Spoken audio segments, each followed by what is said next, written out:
introduce you to the speaker now, and I'll pass it over to Malcolm. About variety has been the spice of my life, and it's by Mike Bearcroft. So I'll pass over to you, Malcolm.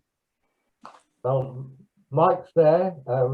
We're not transferring hosts this morning, so Mike, you can go when you wish. Thank you very much. Well, thank you folks for allowing me to talk at you. Because of COVID, I haven't done any talks for quite a while, whereas I used to be out twice a week all over the country. I live in Cornwall, but I'm originally from Sheffield. And when I'm doing my talks to WI and PROBUS and Rotary or whoever, I usually say, I'm going to give you an overview of a man's life. I'll try and restrict it to 4 to 5 hours. And please, those of you who can stay awake, it's always lovely to have a question at the end. So if there's anybody left, please do ask me one. Yeah, it's a story. It's my life, not planned, just how it happened, the good, the bad, the indifferent. And when I finished, I'll let you be the judge as to whether it was a life well lived or a waste of time. So let's go back to the beginning. I was born on the 28th of April, 1945, just a few minutes after Mussolini died. Now, whether that's just a coincidence or whether that accounts in some way for my behavior and my character, again, I'll let you be the judge. My mother, if anybody spoke to her, would have said she was just an ordinary Sheffield woman. In actual fact, she was anything but. I know I'm biased because it was my mum, but she was quite exceptional. She organised the first World Peace Conference after the Second World War. It was supposed to take place in Sheffield, but due to pressure from Special Branch, it had to be moved.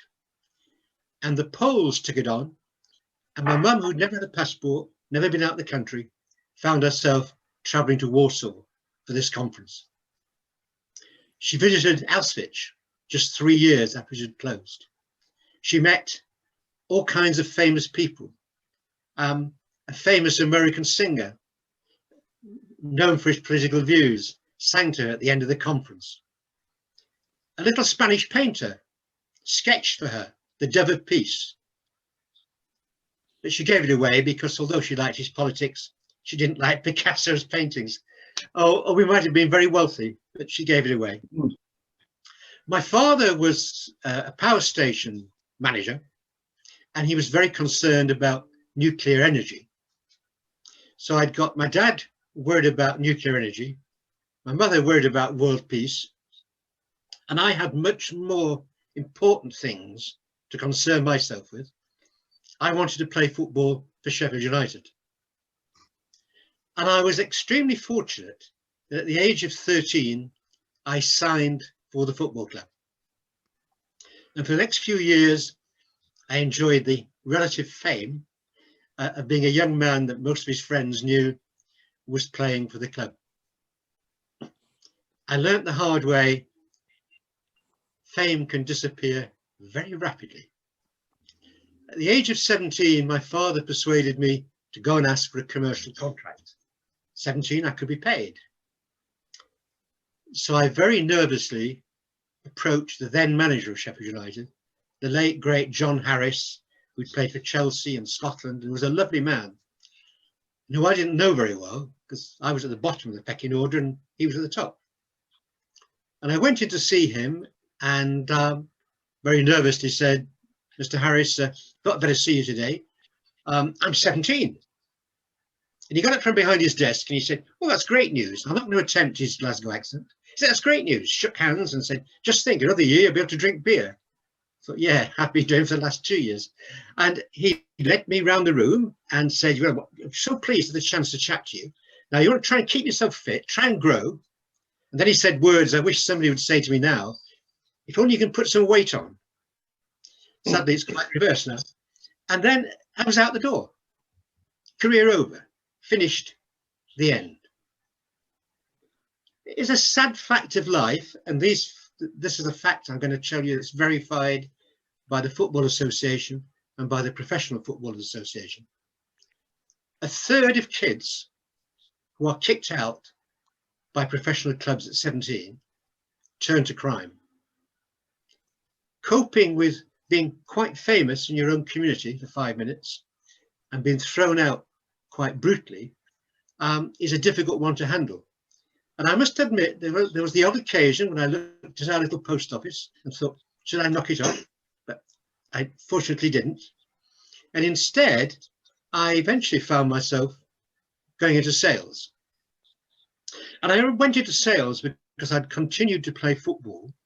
And one of the older guys said to me, "You never shut up. Have you ever thought about going into sales?" And I was still going through this period of time where I had a chip on my shoulder. I was hurt. I was angry. I didn't really want to do anything. I'd gone from job to job. And in the 60s, you could do that. But he said something to me which has stayed with me all my life. And the magic words he said to me were, if you had a job in selling with a proper company, you would get a brand new car. Now I'm 20 years old. I'm driving a capped out red Mini, which I could see the floor. There's no MOT. I could see the floor through it. My wing mirrors were held on with wire. The car was a death trap. And this guy is saying to me, if I got a job in sales, I would have a brand new car. Well, that was all the encouragement I needed. And my life changed. And I got a job with Cousins Imperial Leather. And after a training course, they took me out and said, this car is yours.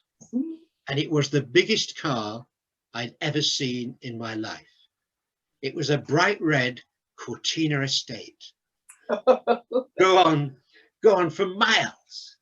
But best of all, for a young man, it was packed from the end of the boot to the driver's seat with Imperial Leather soap, Sunsilk hairspray, shampoos, everything a girl could want. And I'd got the car as well. So I had a wonderful few years in which, as well as having a great social life, I managed to move from salesman to area manager to whatever.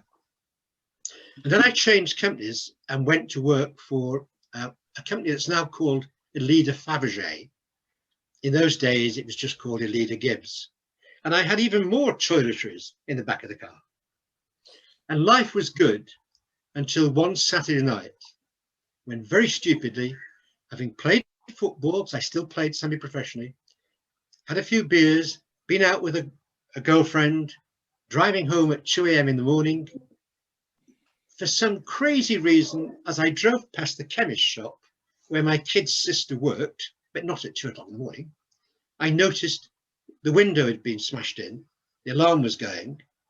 So I decided I'll go and have a look. So I went inside through the broken glass, couldn't see anything. Then somebody grabbed me. And in those days, with playing football, I was fairly fit. So I belted them, and a second guy jumped on me. And now I thought, I'm in for a real kicking. But I did think it odd that they both had got highly polished black shoes, dark blue trousers, and dark blue jackets. And eventually, thick as I am, the penny dropped. It was the law. And I was nabbed.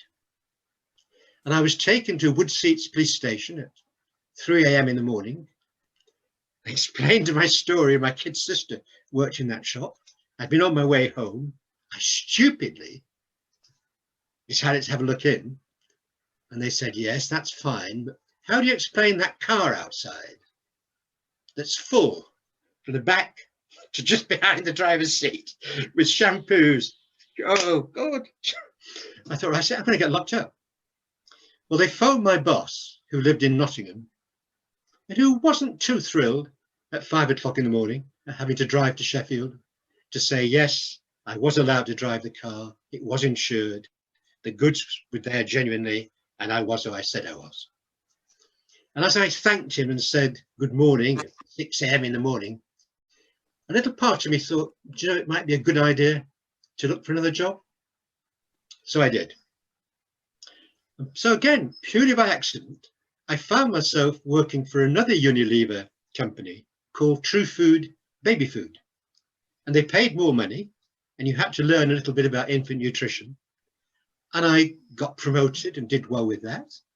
And then an American company called Wyeth's, who made SMA baby milk, came into Britain and offered me more money to take a manager's role there. And whilst working for Wyeth's, a German company called Malupa came into Britain and offered me their UK sales manager's job.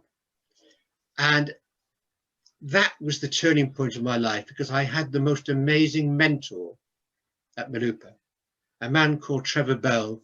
The late, great Trevor Bell was the most extraordinary company leader. He basically gave everybody opportunity. If you took it, the sky was the limit. If you abused it, you were shown the door pretty quickly. And under his guidance, I worked for Malupa in Germany. I worked for Malupa in Canada. I took a diploma in infant nutrition, University of Heidelberg in Germany. I went on more courses, it seemed, than I had hot dinners.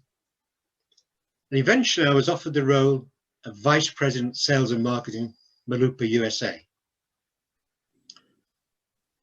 My wife wasn't that keen on going. She wasn't very well at the time. And Trevor exploded when he heard that the Americans had offered me the job. Basically, his argument was, I loaned you there, I ain't losing you. Deep down, I don't think he wanted to see sales go down, but I stupidly carried a grudge. I felt that he had stifled my career. And when I received an unnamed approach from a headhunter to join the only British baby food company, I took it and became the boss of Glaxo Farley, based in Plymouth. Now, I've now written my name in the history books, because there is nobody else in history who ever did, and ever can, because half these companies don't exist now, and the only one that worked for every one of the baby milk companies. And so I went to work for Glaxo Farley. Glaxo Farley was very different from Malupa. Malupa was young and exciting and different. Glaxo were anything but.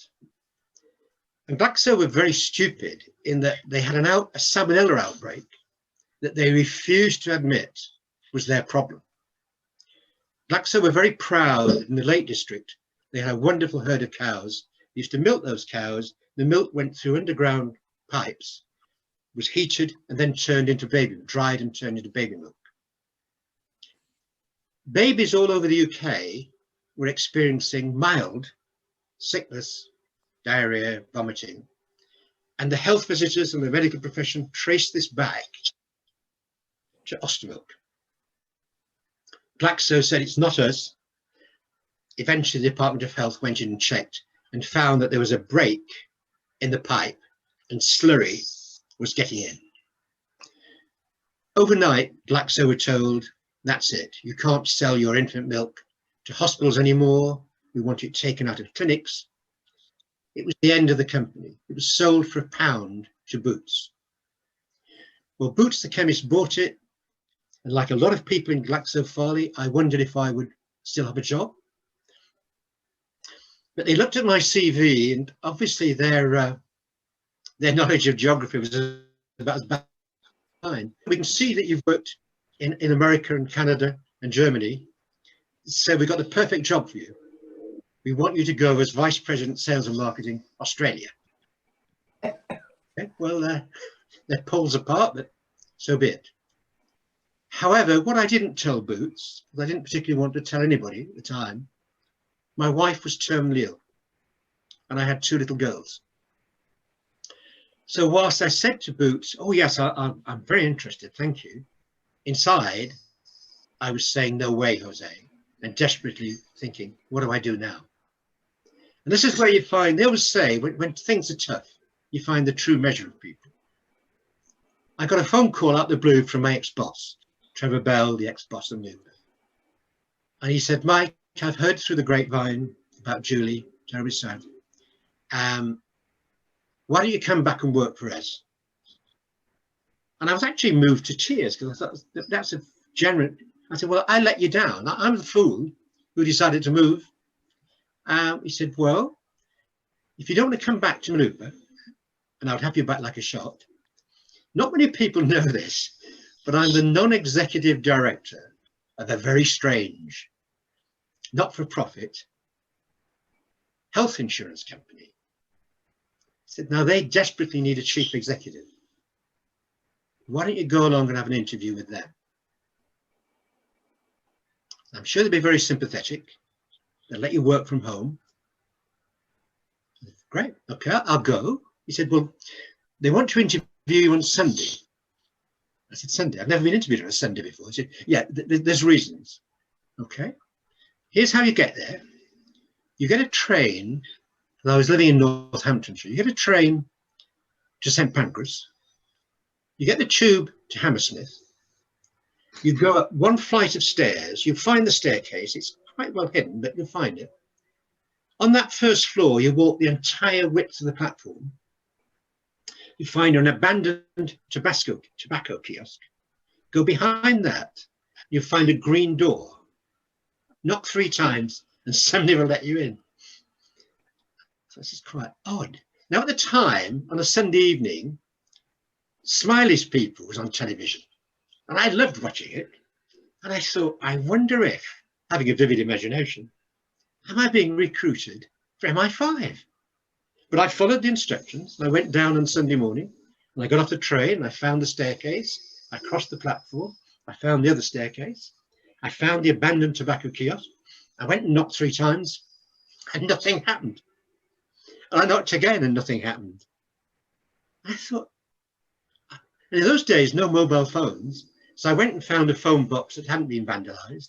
And I phoned and they said, oh yes, somebody will meet at the door. Sorry, we thought you were coming 2 hours later. And so I went back to the green door, knocked again, and it creaked open. And there was a flight of steps. It was way above Hammersmith tube station. There was a flight of steps, and there was a house, which was a dead ringer. If any of you have ever seen the film Psycho, it was the house out of Psycho. And this was the headquarters of the London Area Mobile Physiotherapy Service, a not-for-profit making physio insurance company. And I went inside and I noticed that the gas board had put stickers on every fire saying unsafe, not to be used. I noticed there was nobody in the office under the age of 80. And it was beyond anything that I've ever experienced in my life up to then.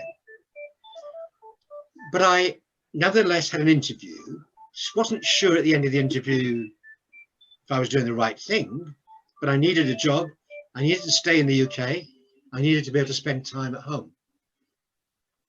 And I joined this peculiar company. And on my induction day, I was taken into the claims department, and the lady who did the claims was the brightest, loveliest lady in the place. And she was proud of the fact that she was 81, but she was a heavy smoker. So she would open all the windows and a huge haze of tobacco smoke. But if the wind blew, all of the claims and all of the checks and all of the paperwork would circle in the air with the tobacco fumes. And I thought, this is surreal. This can't be a real business. But worse was to follow. A month later, my boss, who sadly had got health problems, a lot of them associated with Scotch whisky, he said, we've been summoned to a meeting by the Department of Trade Industry Insurance Division, and I'd like you to come. So we went to this meeting, and my instincts told me this is serious, because they took us into a little room with a boardroom table that looked like it had come from an old ship. And there was a guy taking notes. There was a lady taking notes. There was what looked like a solicitor sat there. And then there were 2 people from the Department of Trade and Industry Insurance Division. And they lambasted my boss. We hadn't completed returns the last 3 years, we were trading insolvently. Could we give them one good reason why they shouldn't shut us down that day? And I sat there thinking of that old saying, frying pan, fire. Frying pan, fire. And I asked if I could speak, and they said, you can't speak because you don't exist. Right. So, sorry, why don't I exist? I said, well, if you are indeed the second most senior person in the company, we should have had paperwork sent to us by your employer before they took you on to see if we approved your appointment. But as we've not received any paperwork of any kind from our employers in the last 3 years, you don't exist. And realizing that the end was nigh, I said, well, whether I exist or not, I am here. And I am going to say to you, please, I'm in the biggest mess I've ever been in my life. I'm going to appeal to your better nature. I am an experienced businessman. I've never done a bad job for anybody, but I'm dealing with a crisis that is beyond anybody's comprehension. And if you will give me time, I will sort this mess out. Whilst I'm saying this, my ex-boss is so nervous, he's got his old-fashioned briefcase on this beautiful wooden oak table that looked like it came out of a sailing ship. And he's moving it backwards and forwards, eek, eek, eek, and he's putting huge scratches across the top. And so while I'm trying to save the business, he's trying to scratch their boardroom table. I thought, this is doomed. But I must have done something right, because they said, well, tell you what we're going to do. We're going to give you 3 months to turn it round. But you phone us at 3 o'clock every Friday. You tell us what money you've got in the bank, what you owe in claims. From that, we'll work out your solvency margin, and we will either say yay or nay to you continue. That was the longest 3 months of my life. But we must have done something right, because not only did we survive, we prospered. And to add to our problems, as well as having no money, British Transport wanted us evicted because they wanted to do lots of different things to Hammersmith Tube Station. So we're homeless, bankrupt, and facing closure. But we moved to Corby in Northamptonshire. If any of you have ever been there, Corby is the Scottish capital of England. There are more people from Scotland in Corby. I sometimes think they're in Scotland. They have the biggest Glasgow Rangers supporters club you've ever seen. And people buy Scottish cuts of meat. The Daily Record, the Scottish equivalent of the Mirror of the Sun, is the best-selling paper. And you get 3rd and 4th generation Northamptonian kids who speak broad Glasgow because their parents and their grannies and their aunts all do. But they're some of the loveliest people in the world, and they worked so hard that we turned the business round. And the catalyst for us was that I suddenly looked at the amount of money that we gave away to charity, despite the fact the company is struggling, and thought, without being callous, there needs to be a return on that, or we are going to go bust. Why don't we just give it to one charity that would do something for us? So I looked at all the charities we might work with. If we went with Age Concern, it might upset the younger people. If we went with Save the Children, it might upset the older members. And I'm literally thinking, and I have a diploma in marketing, so I thought, right, just imagine it was an exercise for your exams. Think it through. And whilst looking for inspiration, I noticed we had a first aid box. And the white first aid box had a red cross on. That's it. The Red Cross. Everybody knows the Red Cross. So I phoned them up and said, I'd like to come and put a proposition to you.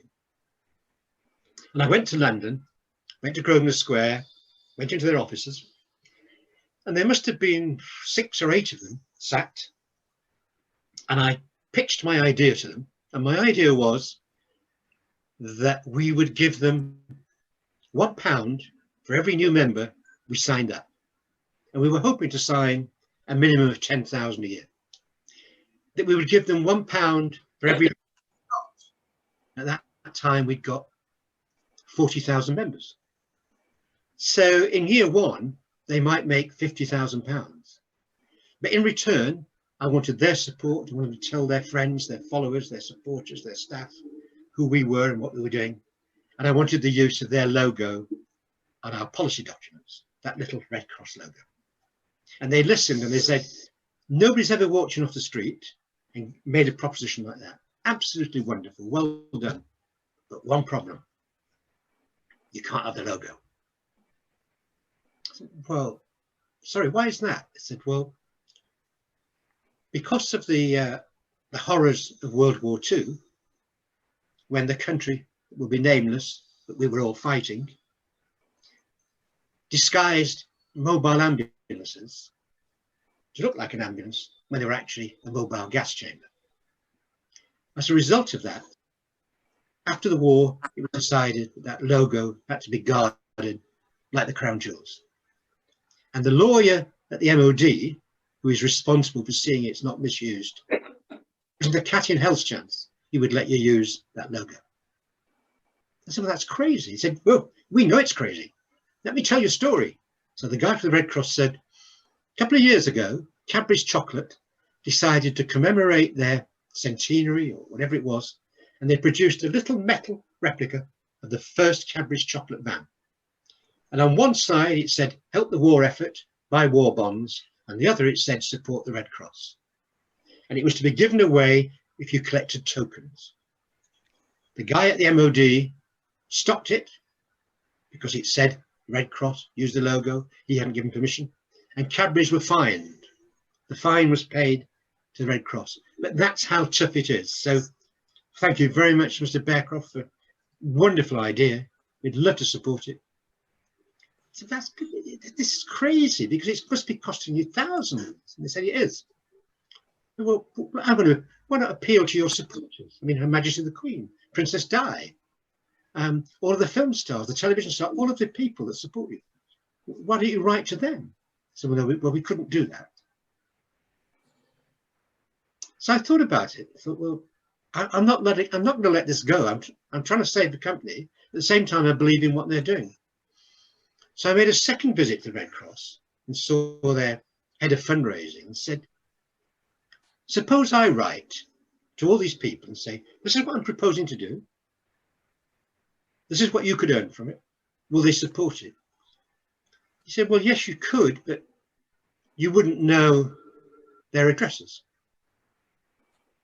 No, but you must have them on file. He said, yes, we've got them on file. But, oh, they don't leave this room. He said, mind you, I've got to go and make a phone call. It's going to take me 3 to 4 minutes, no more. My secretary is sat with a file there. She often prints it off for people inside. And I'll be back in 4 minutes. And I'm sure he winked. And they left the room. So like a rocket, I went to his secretary and said, he's asked me to get a copy of all your supporters. Oh, yes, sure. Ding, ding. She printed it off. I quickly put it in my briefcase. He came back and said, everything all right? I said, yep, fine, fine. Now, I wish at this moment in time, I could tell you a wonderful story that the Queen phoned me up and said, hey, Mike, I think it's great what you're doing. I've told the Red Cross it's on. But I'd be telling a lie. I don't know what happened. I wrote to the Queen, I wrote to Princess Di, I wrote to over 2,000 people. What I do know for a fact is that 4 months later, the lawyer from the MOD phoned me and said, Mr. Bearcroft, I've been thinking about it and I've decided we're going to make an exception in your case. And I got it. We were the first company ever to be able to use that logo. And the company just took off. From 40,000 members, in 3 years, we went to 100,000. The Red Cross used to ask me down to London every month, and they used to do talks to business groups. And somebody would talk about the Red Cross, they'd have a celebrity to talk about the Red Cross, and then they would get me out and say, listen to this man, what it's done for his business. Well, it certainly did the trick for my business, because just a few years later, the company was sold to the Independent Order of Foresters. I was offered a role with the Independent Order of Foresters because, having been a widower for 10 years, because my wife did pass away, I had just met Sue, who is my wife to this day. And the thought of working all over Europe, staying in holiday inns, because whether it's the Holiday Inn Paris or the Holiday Inn Brussels or the Holiday Inn London, it's still a Holiday Inn. I decided I wanted to change from the corporate world. And the Red Cross said to me, would you consider being a non-executive director for us? Only be a day a week. And I said, certainly. So I became a non-executive director of British Red Cross. And I worked extensively with Princess Diana. And I had a great time at the Red Cross. And I also decided to do other things. Because after 6 months of lying in bed and watching cowboys and just being retired, I was 49 years old. It was too soon. Sue, my wife, had been a professional dancer and choreographer. I'd done lots of public speaking, but never done any acting. But she said, look, why don't we do something together? And Are you watching? The PROBUS. let's see. It's called PROBUS. I'd forgotten about that. So we, she got in touch with her agent, and her agent said, well, yeah, I'll take him on, but he has to get an equity card. And I said, that's fine, you know, I'll phone up and get one. She said, no, it isn't quite that simple. But anyway, you do go ahead. So I phoned equity and said, right, I've done public speaking all my life. I've been in sales. I now want to do a bit of acting. How much does it cost for an equity card? And I'll give you the money. And they said, no, it doesn't work like that. What experience have you got? What training have you got? I said, well, none really. I mean, I've had training to do my job, public speaking things. They know that you can do no acting experience. So I went back to the agent and said, well, they've said no. She said, well, until they say yes, I'm saying no. So I went back to them and said, is there a way around this? And they said, well, if you're prepared, if you do 6 walk-on parts for the BBC or ITV, we don't accept Sky. We will then consider you for an equity card. I said, okay, how do I get 6 walk-on parts? They said, well, that's up to you.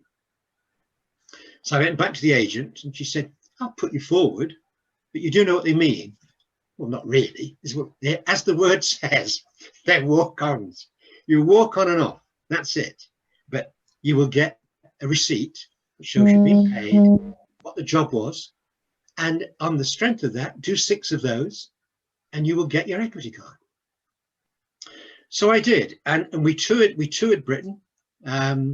Didn't make any money because we stayed in nice hotels and I used to drink red wine in those days. So I probably spent what I earned. But we were in Hollyoaks, Brum, Dangerfield, Peak Practice. And in Peak Practice, I had one of my greatest, funniest moments when I landed the part of the vicar at a funeral. I was given a few lines and I was in all my vicar's robes in the village hall in this particular Derbyshire village, and Sue and all the rest of the cast were having to follow the funeral cortege backwards and forwards, hour after hour while they filmed it. And I'm sat in the village hall drinking tea, coffee, eating all the sandwiches, reading all the papers, waiting for my big part. What I didn't know was that this particular village in Derbyshire had fairly recently closed their public loos because lots of tourists used to come and watch Peak Practice being filmed. And so I would have nervous people, usually of our age group, coming into the village hall and saying, Vicar, I'm desperate. I mean, would it be to use the facilities? And I thought, well, rather than embarrass them and saying, ha ha, fooled you, I'm not a vicar, I'll make it as easy as possible. So I used to say, certainly, my dear. The ladies down there on the left, gents down there on the right. And they were so grateful, so relieved, that without exception, as they left, they would all say to me, we'd like to make a donation. I expect you've got a steeple fund or something. I don't know what to do. Anyway, there was a vase with artificial flowers in. So I threw the artificial flowers out and let them all put money in. And I actually collected 40 quid. And I was really pleased with myself at the end of the day. In fact, the only thing that went right, because my scene, my great funeral scene, was cut. So I didn't get to see myself in the funeral scene, but I did raise £40, although the director said to me, if I ever did that again, I would be fired on the spot. Because imagine if the Sun newspaper had got hold of that. Fake vicar charges for loo trips on filming for peak practice. They've had a birthday. But that wasn't my only little mishap. Doing an episode of The Bill, I did quite a few episodes of The Bill, quite a few episodes of Brum. But The Bill, this particular day, they said, we've got a speaking part for you. I thought, yes, at last. And so I got a few lines. And this particular episode of The Bill, a young constable was on a charge. Now, three things could happen. He could face prison, he could face just losing his job, or he could be cleared. Throughout the whole episode, the audience was kept in suspense. What's going to happen? And I'm, as a chief constable, in my chief constable's outfit, with two adjutants, was sat in judgment on him the whole episode. And he kept flashing to other storylines. This is the basic story. Right at the end, at the close, I was supposed to look at the young guy and say, turn to my adjutants. Well, gentlemen, I think we've heard enough. Stand and leave. And the audience is left looking at this poor young guy wondering, what did I mean by those words? And you're going to find out next week whether or not he's going to get thrown out, go to prison or what. So I got there at 6 o'clock to change. It's 6 a.m. to change, and just about to start filming. And the director sent a lady over to me to say, Mike, would you mind, for a chief constable, your hair's a bit long. Do you mind if we do your haircut? I thought, oh, that's great. I'm giving my first speaking job, and then they're going to charge me London prices for a haircut. I'll probably be out of pocket. And whether she read my brain, she said, and we pay you. What, have I got to cut it myself? He said, no. The fact that you've agreed to allow us to cut your hair, you get extra money.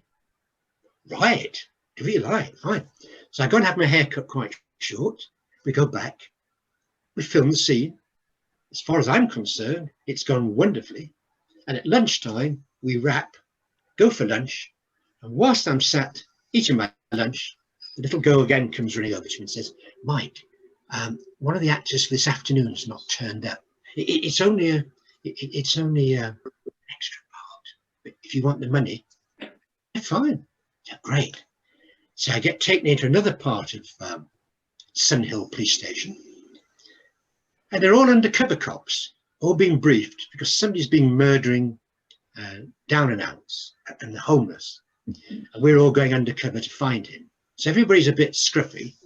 But start filming, and then the little girl comes up again and says, Mike, bit of a problem. Your hair's a bit short. Well, there was no problem taking it off this morning, but a bit more of a problem. She said, do you mind wearing a wig? So quick as a flash, I said, will I get paid extra?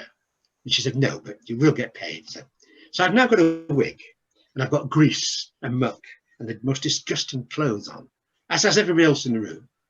So I just stand there, lean against the wall, we get briefed, and I can finally go home. Sue's excited, my kids are excited. I've told the whole street. We all crowd around the television set when the episode is on.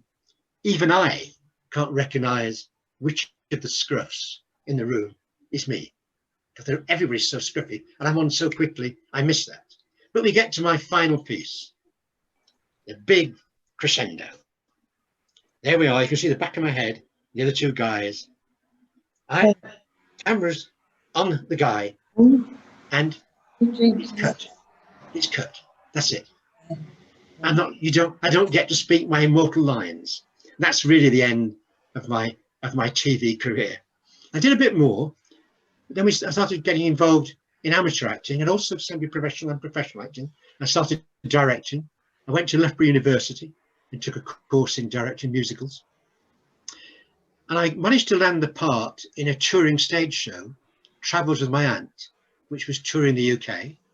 I'd only got a few little parts in it. But one night in Malvern Theatre, one of the leads suddenly said, I won't be there on Saturday. So how come? He said, well, I do murder mysteries.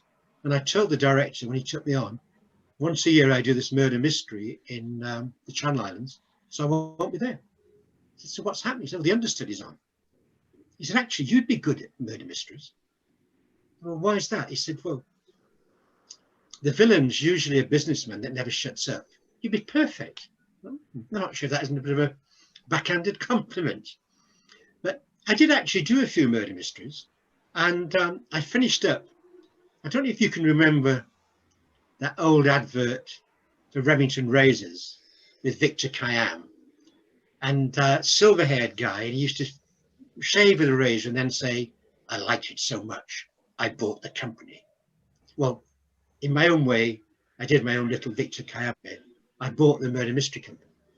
And soon we were doing murder mysteries in every part of the UK. I had teams in every city.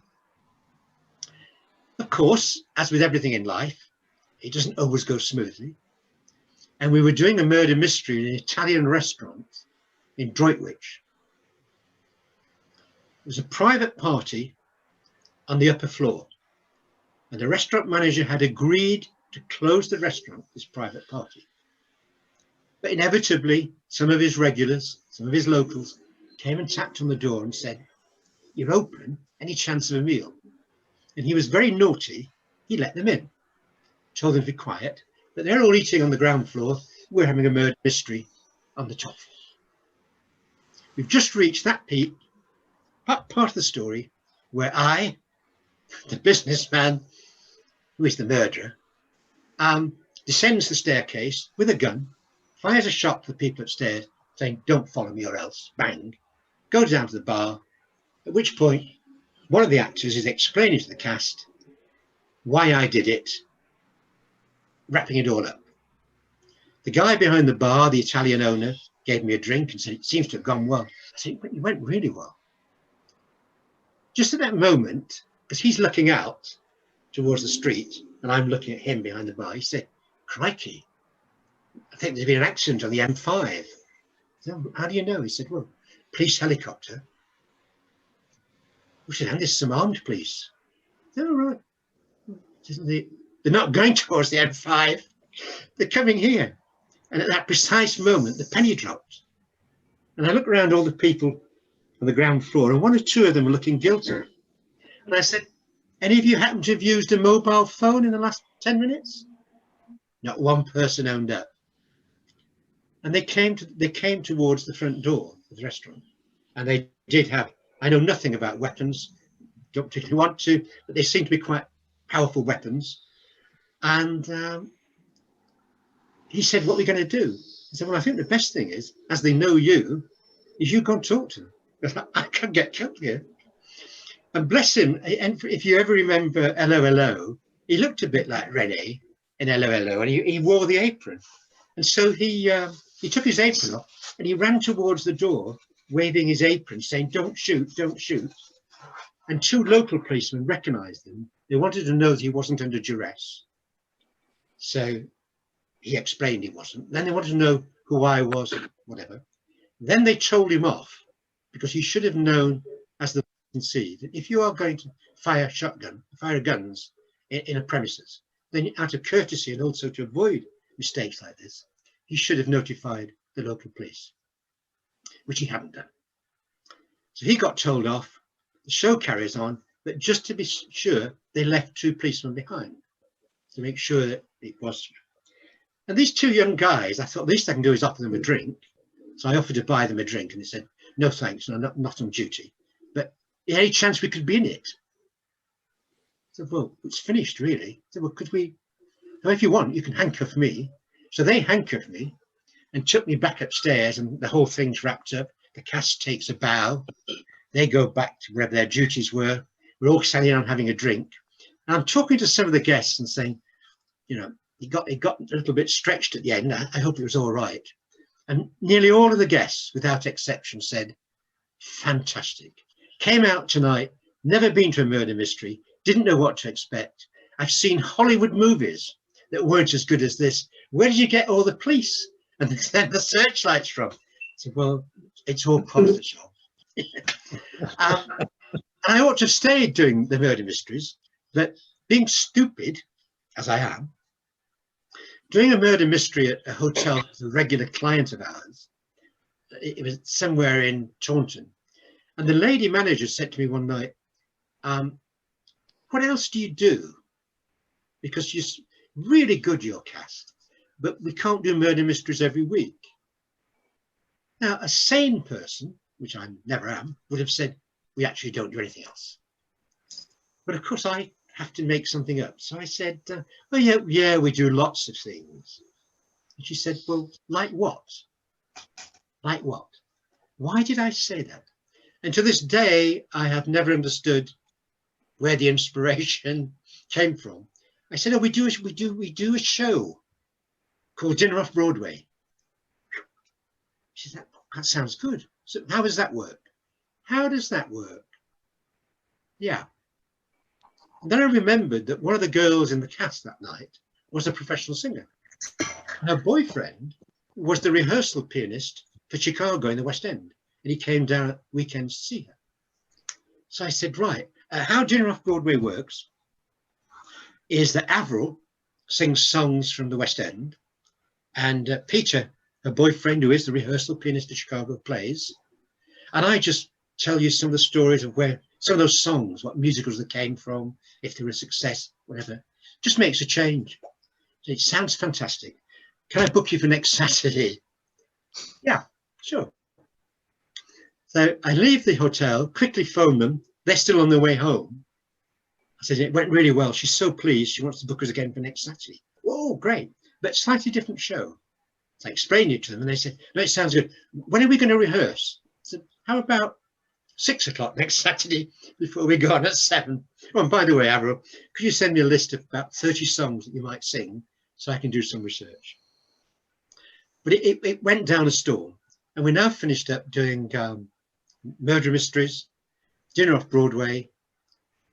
Then inevitably, as everything in my life, a crisis erupts. We get booked by a cancer charity who I'm trying to remember, they were in Bristol. They booked us to do Dinner Off Broadway, but they forgot to tell us that to save money, they decided to skip on the dinner.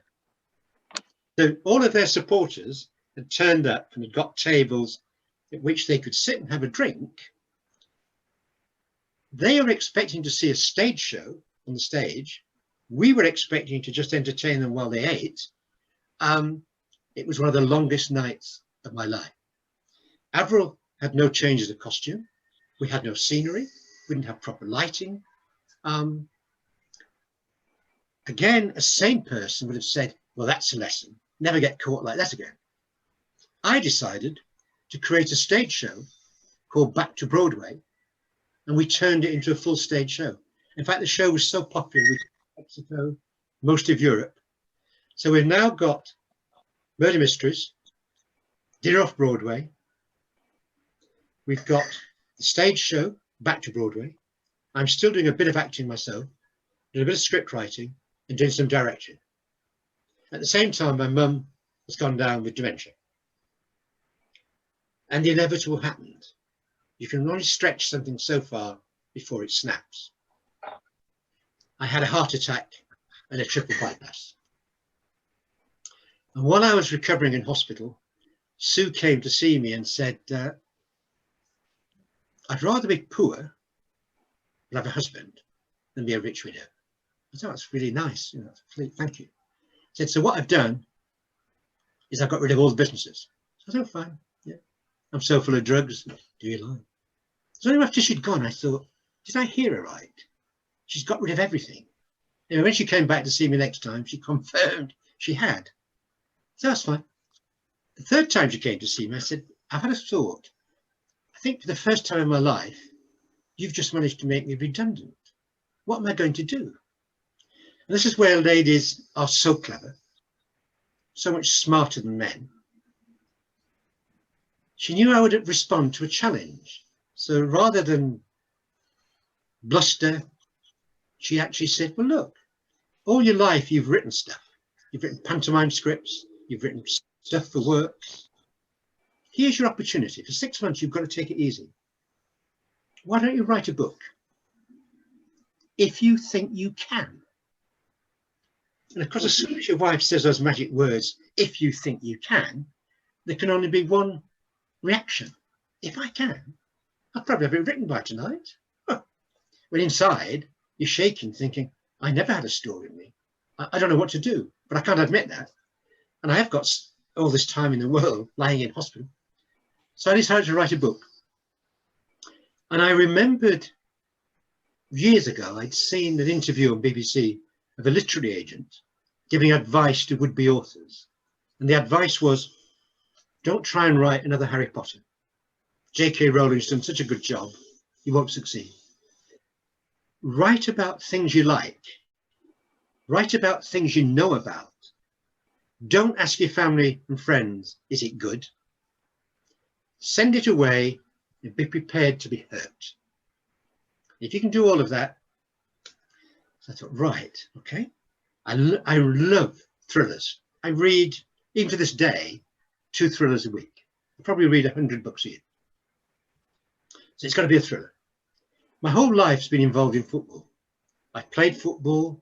I've been chairman of a football club. I've managed football. It's got to have a football link. And because of what I did with the Red Cross, I'd like to have a charity element. Yeah, it's beginning to come together. So I wrote a book, which I called Dangerous Score. I don't know if you can see it, but Dangerous Score. And I based it on Kettering Town. And I tried to get all the things that mattered to me and things that happened in my life. And I dedicated it to a wonderful lady called Margaret Aspinall, who was the chair of the Hillsborough Survivors group. She lost a son, the one and only away game he ever attended in his life. He died at. And I gave the profits to her, and the book sold really well. And as a result of the book selling well, my publisher said, right, you've got to go and talk to, in bookshops, you've got to go and talk to PROBUS and Rotary and WI and tell them about the book. And I continued to do that for a few years. And life was going sweet until one fateful morning when at 7:30 a.m. a policeman knocked on the door to tell me that my daughter had died. Totally out of the blue. And we were leaving that morning to go on holiday. We obviously didn't go. And my life changed. My daughter had had multiple sclerosis for a number of years. And we'd moved to Cornwall, to Mevagissey, and we were having a house reconstructed so that she could live with us and have privacy and be safe, but we could get to her if needs be. And the builders had just about finished.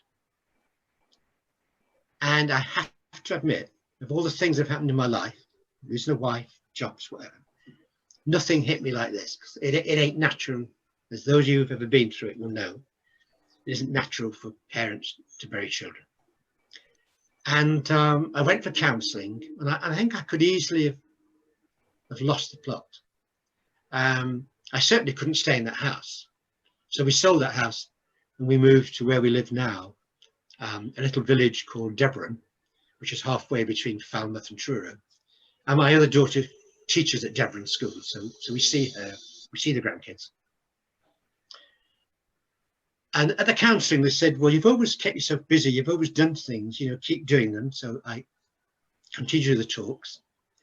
And any charity that approached me and said, would you help us? I would always try and say yes. So I did fundraising events for Penhaligon's Friends, a children's bereavement charity, for Shelter Box, for the Red Cross, for anybody. And then one day I got a phone call from Sir David Attenborough's charity, Fauna and Flora International, which is the world's oldest conservation charity. And they said, could I raise some funds for them? Tom, my late daughter Lindsay, for Christmases and birthdays, you would get a little card saying, there is a seal swimming in the North Sea, and thanks to you, Dad, rather than give you a present, I'm paying for this seal. I just think, that's nice. I'd rather have had a bottle of wine, but never mind. Or she would buy you something to do with conservation. And her and I used to have lots of arguments. She used to say, why do you do all this charity fundraising for people? Why do you never do anything for the planet or animals? I thought, right, being asked by Sir David Attenborough is quite a thing. And for her memory, she always used to say to me, why do you never do anything for the planet? I'll do it, but I don't know what. Because I haven't got a thought in my head at the moment. But we just done this event for Penhaligons, and at this event we did a gin and jazz night, and the ladies that were providing the gin said, well, why don't you do a gin for fauna and flora, a green organic gin? Well, I don't drink now since my heart attack and triple bypass. I don't drink alcohol. It seems a bit incongruous that I should. Yeah, have a think about it. And then as the brain started whirling again, very slowly these days, but just slowly going around, instead of going to bed that night, I did a quick on the internet all about gin. Didn't realize it was so popular. 6,000 brands in the world, and maybe. So I went back to Fauna and Flora and said, well, suppose then I did a gin. How would you feel about that? They said, yeah, that's great. But the gin would have to be organic. The label would have to be as recyclable as possible. The bottle would have to be as recyclable as possible. The cork would have to be a natural cork. And we would want to contract with you that quite clearly showed where the money was going. I said, right, I'll do all those things. And I did, and I found the only gin distillery in Cornwall that was Soil Association approved, organic, who agreed to make it for me. And we produced this called Land of Saints organic gin. Every penny we make goes to Sir David Attenborough, probably is the greenest gin in the world, not just in colour. And we started winning awards for it. And we started having big organisations buy it. Virgin Wines, Masters of Malt, Amazon. And all of a sudden, I'm in a business again. All right, I'm in a business in partnership with Fauna and Flora, but I'm in a business. And so you've got to grow the business. And just recently, a few weeks ago, our second gin, a summer gin, and I got a guy called Matt Follis. I wanted to get a celebrity chef involved, but not one who just took the money, one who actually wanted to be involved. Matt won MasterChef in 2009, and he is a wild gin maker, a forager, celebrity chef, and an international cider judge. And he made the new gin for us. And we've now got our own distillery. We part own a distillery in Ponsanooth in Cornwall. So we can now sell all over the world, and we have customers all over the world. And I'm back working almost full time in business again, but it fills a need. Sue, my wife's involved in the business. The kids think it's hilarious that two old codgers, they use unkinder words on that, two old codgers are working full time, and that neither of us drink. That also is even more stupid. But that's my latest lease of life. And one day when we were with Back to Broadway, we performed at Tewkesbury Theatre. When I went to see the manager, because we were booked in for 3 days to sort it all out, he showed me the Stars dressing room, and he has a little plaque on to Eric Morecambe, because that's where he died. And I was chatting to him, and he said, yes, he was the manager that night that it happened. And I said, that must have been hell. He said, well, the bit I dreaded was phoning his wife.